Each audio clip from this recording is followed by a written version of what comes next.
Hello, my students. আজি class 7 mathematics or exercise 13.1 or question number 4, 5, 6, 7 and 8. এইকেইটা প্ৰশ্নৰ আজি সমাধান কৰিবলৈ চেষ্টা কৰিম। তোমালোকে ভিডিঅটো আৰম্ভণিৰ পৰা শেষলৈকে টেক্সট বুক লগত লৈ চাবা। question number 4ত কৈছে সূচকীয় ৰূপত প্ৰকাশ কৰা। ইয়াতে কিছুমান প্ৰশ্ন দিছে, এইবিলাকক আমি সূচকীয় ৰূপত প্ৰকাশ কৰিব লাগে। question number 4ৰ 1 টো মই লৈছো। 4ৰ 1 343 এই সংখ্যাটোক আমি সূচকীয় ৰূপত প্ৰকাশ কৰিব লাগে। কেনেকৈ কৰিম? 343 ক আমি মৌলিক উৎপাদকীকৰণ কৰিম। তোমালোকে জানা, প্ৰথমতে সংখ্যা এটা থাকিলে আমি তাক 2 এৰে হৰণ কৰিবলৈ চেষ্টা কৰিব লাগে। 2 এৰে কিয়? প্ৰথম মৌলিক সংখ্যাটো 2। 2 এৰে হৰণ নহলে আমি 3 এৰে ট্ৰাই কৰিব লাগে। মানে সিৰিয়ালি ক্ৰমাগতভাৱে আমি 2 3 5 এনেকৈ যাব লাগে। তো প্ৰথমতে আমি 2 এৰে ট্ৰাই কৰি 3 যেহেতু আমাৰ এক অৱস্থানত 2 এৰে হৰণ নহব, এটো আমি 3 এৰে কৰিলেও নহব, এটো মই গম পাওঁ। গতিকে এটো 7 এৰে হ'ব। 7 4 jar 28 ইয়াত থাকিলে 6 6 9 jar আর 7 9 jar 63 এইবার 7 হলে আকৌ 7 7 49 তো 343 মানে কিমানটা 7 আহিলে 7 7 7 তিনটা 7 হল গতিকে আমি 7 কিউব লিখিব পাৰো। তো 7 কিউব হল এই 343 এৰ সূচকীয় ৰূপ। মনছাত্ৰসকল আশা কৰো তোমালোকে বুজি পাইছা। এইবার question number 2 সোয়া তোমালোকে। question number 2 কি কৈছে 729 সংখ্যাটোক আমি সূচকীয় ৰূপত প্ৰকাশ কৰিব লাগে। এটো কেনে কৰিম? সেম প্ৰসিডিউৰ আমি মৌলিক উৎপাদকীকৰণ কৰিম। 729 ৰ প্ৰথমতে আমি কি কৰিম? এটোক আমি প্ৰথমতে 2 এৰে হৰণ কৰিবলৈ চেষ্টা কৰিম। 2 এৰে নহব 3 এৰে চেষ্টা কৰি চাও। 3 3 2 jar 6 হয়নে? এক থাকিলে তো 3 4 jar 12 3 3 jar 9 এটো 3 এৰে হৈ গল। এবার আকৌ 3 রে 3 8 jar 3 1 jar আকৌ 3 রে 3 2 jar কি থাকিলে এতে 2 থাকিলে 21 3 7 jar হল। তারপর আকৌ 3 রে 9 আকৌ 3 রে 3 কেইটা 3 আহিলে আমার সো 1 2 3 4 5 6 6টা 3 1 2 3 4 5 6 তো 6টা 3 হল, তার মানে 3 পাওয়ার 6 এইটো হল আমার 729 এর সূচকীয় রূপ। Very interesting and very easy, তোমালোকে চেষ্টা কৰিলে পাবা। এইবাৰ 2187 এই সংখ্যাটোক আমি সূচকীয় ৰূপত লিখিব লাগে। কেনেকৈ লিখিম চোৱা। 2187 কিৰে হৰণ হ'ব? 2 এৰে তো না যাব, একক স্থানত অযুগ্ম সংখ্যা আছে, গতিকে 3 এৰে চেষ্টা কৰি চাও। 3 ইয়াত যোগ কৰিলে 3 হ'ব, 3 10 18 3 এৰে যাব। এটো 3 7 গুণ 21 3 1 গুণ 3 3 2 গুণ 6 হয়নে? ইয়াৰ পিছত কি থাকিলে আমাৰ? ইয়াত থাকিলে 2 27 3 9 গুণ 27 আকৌ 3 এৰে যাব। এটো 3 2 গুণ 6 3 4 গুণ 12 3 3 গুণ 9 আকৌ 3 এৰে যাব। কি হ'ব ইয়াতে? 8 1 আকৌ 3 ৰে যাব কি হ'ব? 27 আকৌ 3 ৰে যাব কি হ'ব? 9 আকৌ 3 ৰে যাব 3 হ'ব। কেইটা 3 আহিলে? 1 2 3 4 5 6 7টা। তো 2187 মানে 7টা 3 এর পূরণফল। কেটা হল? 1 2 3 4 5 6 7টা হল। এতে আমি কি লিখিব পাৰো? 3 পাওয়ার 7। এই 3 পাওয়ার 7 হল 2187 এর সূচকীয় রূপ। তো বুঝি পালা সূচকীয় রূপ কেনেকে হয়। এতিয়া আমি কোয়েশ্চন নাম্বার 4 টো আলোচনা কৰিম।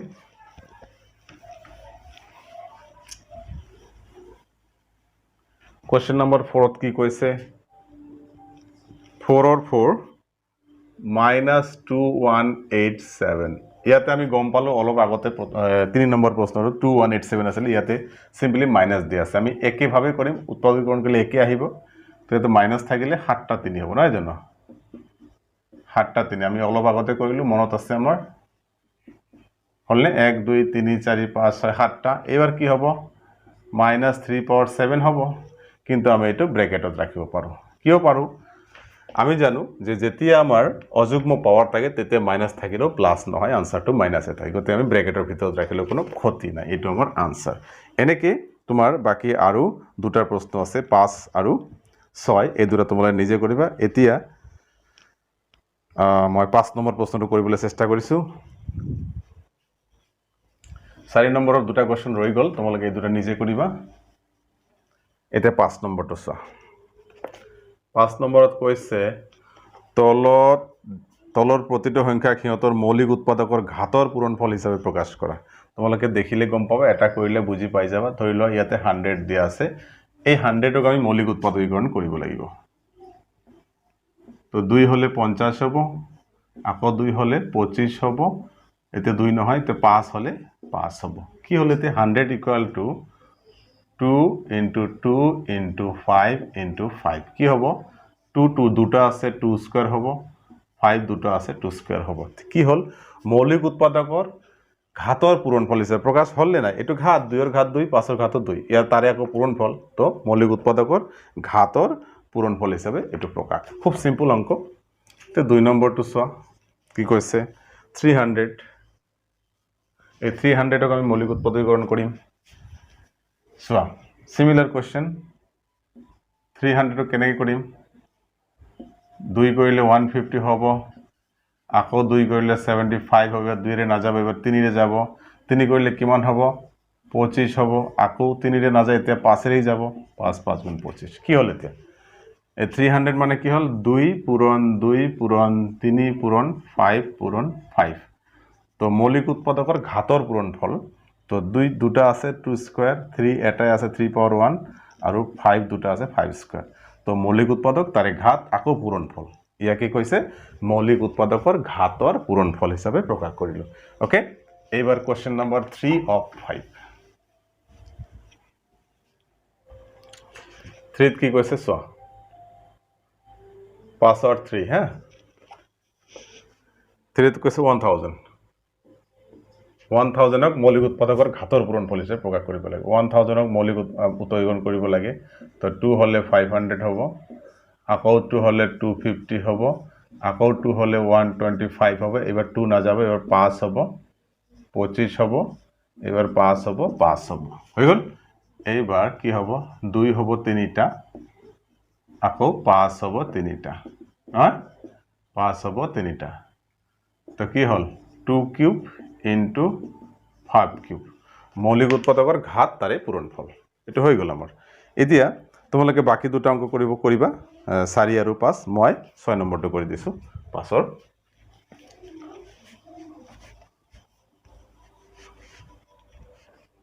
চোৱা 6 নম্বৰ কোৱেশ্চন নম্বৰ 6 ত কি কয় 1600 ৰ মৌলিক উৎপাদক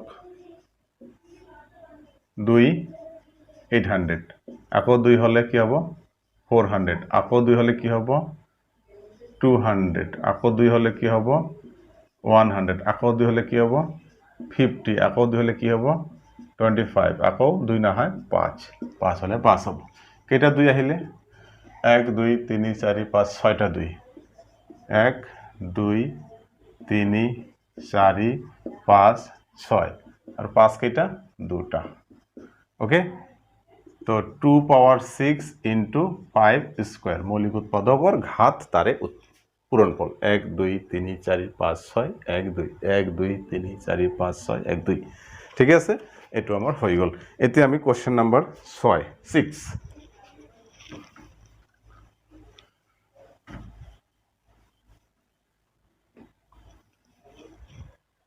কোৱেশ্চন নম্বৰ 6 ত কৈছে খালি বাকসত গ্ৰেটাৰ দেন লেছ দেন বা ইকুৱেল চিন বহুৱা ইয়াতে কিছুমান কোৱেশ্চন দিছে কোৱেশ্চন নম্বৰ 6 ইয়াতে কৈছে নম্বৰ 1 ত -5 কিউব ইয়াত বাকস দিছে এই বাকসত কোনটো চিন আহিব 5 কিউব ইয়াত চিন দিছে আমাৰ এইটো আৰু এইটো এই তিনিটা চিনৰ ইয়াত কি চিন আহিব কোনটো ডাঙৰ হ'ব আমাৰ অড পাৱাৰ আছে মানে অযুগ্ম পাৱাৰ থাকিলে ৰেজাল্ট তো মাইনাস আহিব গতিকে এইটোই ডাঙৰ হ'ব এইটো আমাৰ হ'ব ওকে এইবাৰ 2 নম্বৰটো চোৱা -5 স্কয়াৰ বক্স 5 স্কয়াৰ আমাৰ কি কৈছে আমি আগতে পঢ়িছিলো যে যদি পাৱাৰটো যুগ্ম হয় তেতিয়াহলে রেজাল্টটো কিন্তু পজিটিভ হৈ যায় ধনাত্মক হৈ যায় গতিকে ইফালে 5 স্কয়ার 25 ইফালে -5 স্কয়ার যদিও আছে কিন্তু স্কয়ার থাকাৰ কাৰণে কি হ'ব এটো 25 হ'ব গতিকে ইয়াতে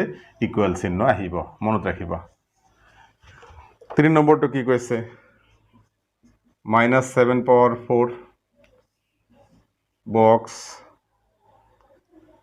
7 power 4 যেহেতু যুগ্ম ঘাত আছে যুগ্ম পাওয়ার আছে এটু পজিটিভ রেজাল্ট হবে এটু পজিটিভ রেজাল্ট তার মানে ইয়াত ইকুয়াল হবে ক্লিয়ার এইবার 4 নম্বরত কি কইছে -1 power 15 বক্স ইয়াতে -1 power 10 কোনটো ডাঙৰ হ'ব -1 power 15 অযুগ্ম পাওয়ার আছে গতিকে এটু রেজাল্ট নেগেটিভ থাকিব এটু যুগ্ম পাওয়ার আছে পজিটিভ থাকিব গতিকে এটু আহিব ওকে লজিক বিলাক চিন্তা করিবা 5 নম্বৰ -1 power 11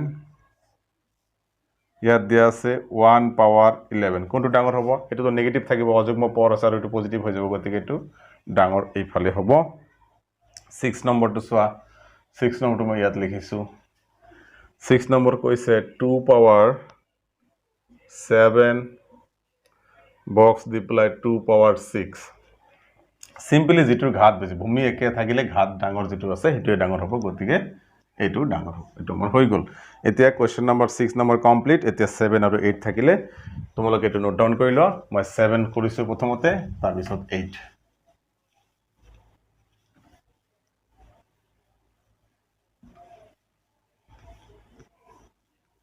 কোৱেশ্চন নম্বৰ 7 ত কি কৈছে চোৱা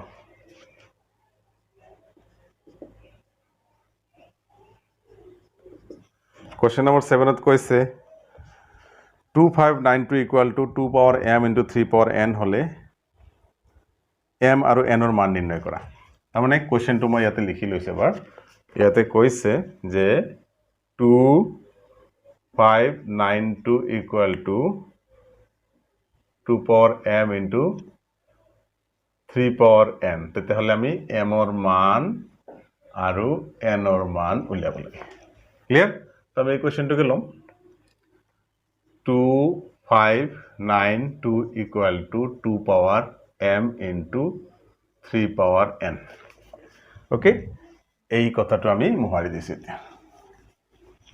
আমি এই যে 2592 ইয়াক মৌলিক উৎপাদকীকৰণ কৰিম 92 যেহেতু হেকত 2 আছে গতিকে এটো 2 ৰে ডিভাইড হ'ব তে 2 ৰে ডিভাইড কৰিলে 2 1 jar 2 2 2 jar 4 থাকিলে 1 2 9 jar 8 থাকিলে 2 2 6 jar 9 হল আকো 2 ৰে যাব এতিয়া 2 6 jar 12 ইফালে কি হ'ব তোমাৰ 2 4 jar 8 থাকিব 1 থাকিলে 2 8 jar 16 আকো 2 ৰে যাব 2 3 jar 6 2 2 jar 4 2 4 jar 8 আকো 2 ৰে যাব 2 1 jar 2 থাকিলে 1 12 6 2 গুণ 12 2 2 jar 4 হল এইবাৰ আকো 2 ৰে যাব 8 1 এইবাৰ 2 ৰে না যায় এইবাৰ 3 ৰে যাব 3 27 হ'ব 3 কৰিলে 9 হ'ব 3 কৰিলে 3 হ'ব এইবাৰ চোৱাচোন আমাৰ ইফালে কি আহিলে 2 আহিলে একটা দুটা তিনটা চাৰিটা পাঁচটা তো 2 into 2 into 2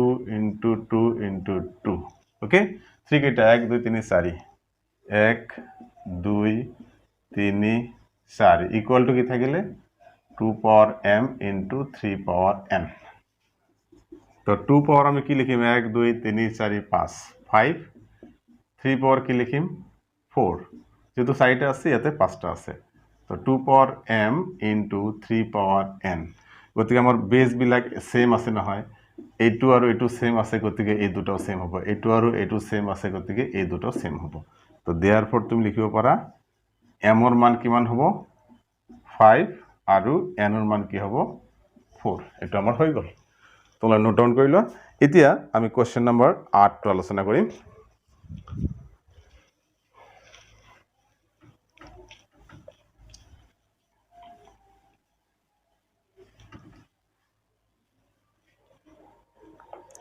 Question number 8 similar অঙ্ক কি কৈছে আমাৰ 16875 equal to 3 power m into 5 power n হলে m n ৰ মান নিৰ্ণয় কৰিব লাগে তো তোমালোকে চোৱা ইয়াত কিন্তু 3 আৰু 5 ৰ উৎপাদক 3 আৰু 5 আহিব ইয়াতে গতিকে ইয়াতে দিয়া আছে হেতু তো 1 6 8 7 5 আমি প্রথমত 3 রে হরণ করি 3 রে হরণ হব তার কারণ ইয়াত 3 আছে যে গতিকে 3 লিখিলে কি হব 3 5 jar 15 হবে এক থাকিলে 3 6 jar 18 ইয়াত থাকিলে 3 2 jar 6 এক থাকিলে 3 5 jar 15 হই গল এবার সো আকো 3 রে আমি করিম 3 1 jar 3 বাকি থাকিলে 2 3 8 jar 24 2 থাকিলে 3 7 jar 21 এক থাকিলে 3 5 jar 15 আকো 3 রে করি চাও 3 3 6 jar 18 3 2 jar 6 3 5 jar 15 বাস এবার আর 3 রে আনা যায় এবার 5 ছেড়ে যাব 5 5 1 jar 5 কি থাকিলে এক থাকিলে 5 মানে 5 5 jar